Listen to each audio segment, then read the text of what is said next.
In a small village in the southern part of Nigeria, there was a young girl named Boma. She was very beautiful and was the daughter of the village chief.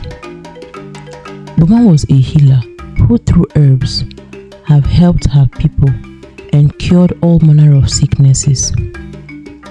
Boma had a lover in her life that she had vowed to get married to no matter the challenges their love may face. This young man was called Tekena. They were from the same village. Tekena, being a warrior, was loved by everyone in the village, but Boma's father did not approve of him marrying his daughter because he was not very wealthy. Boma's father, on the other hand, wanted Boma to get married to Barisua, a wealthy merchant from a nearby village whose riches could ensure the prosperity of their tribe. Inasmuch as Barisua was very wealthy, Boma never liked him because he was old enough to be her father, and there was simply no connection between Boma and the old man. The love between Tekena and Boma flourished even at the disapproval of their union from her father. One day, as they were sitting in their usual spot, hiding away from their families near the riverside, they made a decision and vowed to defy tradition, to challenge destiny itself if necessary. So together, they planned to run away to a far land to start life afresh and raise a beautiful family together. Nobody knew about the plans they had made, so they began to put things together, awaiting the day of their escape. However, fate had other plans. On the eve of their departure, tragedy struck. A rival tribe, fueled by jealousy and greed, launched a surprise attack on their village unaware. In the chaos of battle, Tekena was gravely wounded, his life hanging by a thread. At this point, Boma was heartbroken when she saw the sight of Tekena's severe injuries, but still tried to save him regardless. With tears streaming down her cheeks, she tended to his wounds, but Tekena did not seem to be recovering. And as the night wore on, Tekena's breath grew fainter, his heartbeat weakening with each passing moment. With trembling hands, Boma whispered words of love into Tekena's ears, with uncontrollable tears falling down her face. But despite her best efforts as a healer, she tried her best with all the herbs she could lay her hands on, but she could not save Tekena. Just before dawn, Tekena drew his last breath, and his body started getting cold right in her arms. Boma wailed uncontrollably, and the whole village was turned still for the loss of a great warrior whose presence warmed up anywhere he showed up. Each passing day, Boma would dream about her lover Tekena, enjoying peace in his newfound afterlife. And whenever she wakes up, she continues to weep for the love she lost. After months of mourning for Tekena, Boma decided to start afresh, knowing that Tekena would never return to her ever again. So, she decided to make her family happy and wipe away poverty from them. Then she went on to accept Barisua as her husband. The wedding between Boma and Barisua was very exquisite. It became the talk of the entire village. Just as Boma started moving on and trying to finally accept Barisua as her husband, even though deep down, she only accepted to marry him because of her family. Few months into their marriage, Boma became pregnant, and her husband Barisua showered her with so much love and gifts, but sadly another tragedy struck.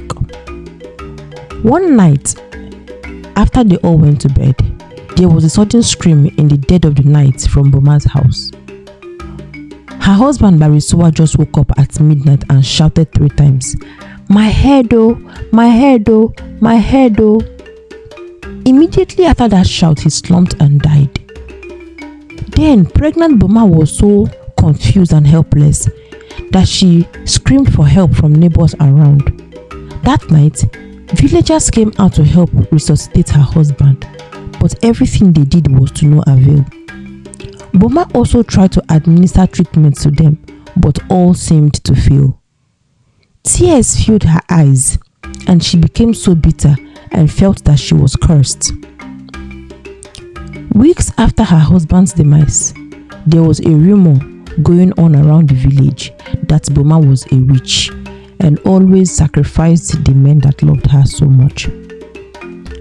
When the rumor got to her, she fell down and cried so bitterly, knowing that she had no hand in the death of the two men that had loved her deeply.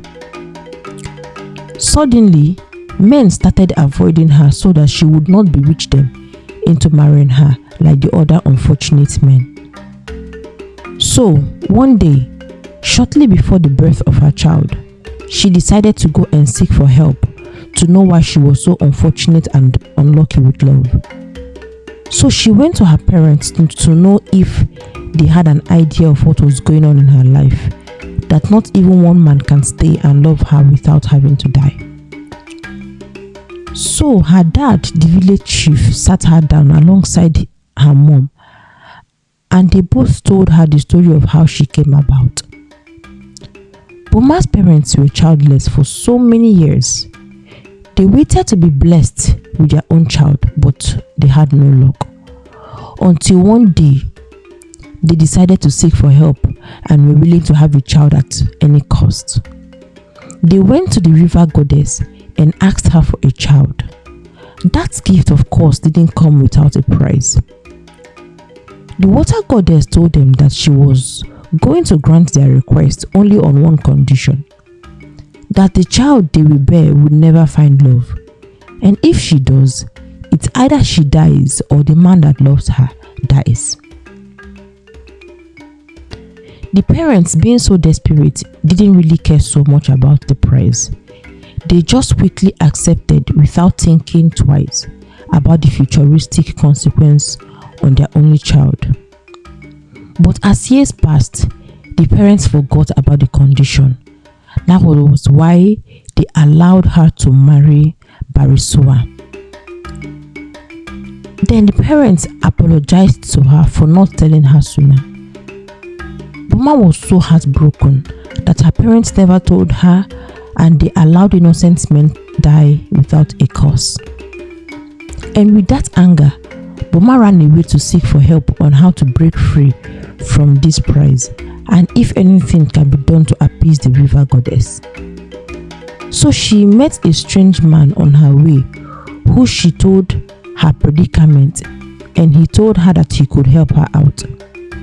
The man took her to a river bank where some incantations were made on her head, and surprisingly, the river goddess appeared unto them. She pleaded with the river goddess to allow her go, saying that she had already paid the price that she wanted. The two men that loved her are now dead, and she just needs to get her life back on track and find love again. So the river goddess replied her that she would have to give up her unborn child to her as a sacrifice for the price to be written off. Boma couldn't stand that demand from the river goddess, so she knew that there was no remedy to her predicament. So she went back home and cried again for days. Everyone around her tried to console her and make her eat, but all their efforts failed. So a few days after the shocking experience, Boma delivered her beautiful baby girl, whom she named Ebire. She was so beautiful, and Boma could not imagine trading her beautiful daughter for her freedom, because Ebire reminded her so much about her husband Barisua and the love she once had. So Boma made a decision to live without love, and she promised to bring up her child, making sure that her child grows up to find and truly experience love, the kind she never had. So Boma and Ebire lived in the wealth her husband Barisua left for them in peace and joy. If you enjoyed this story, please subscribe, like, and share.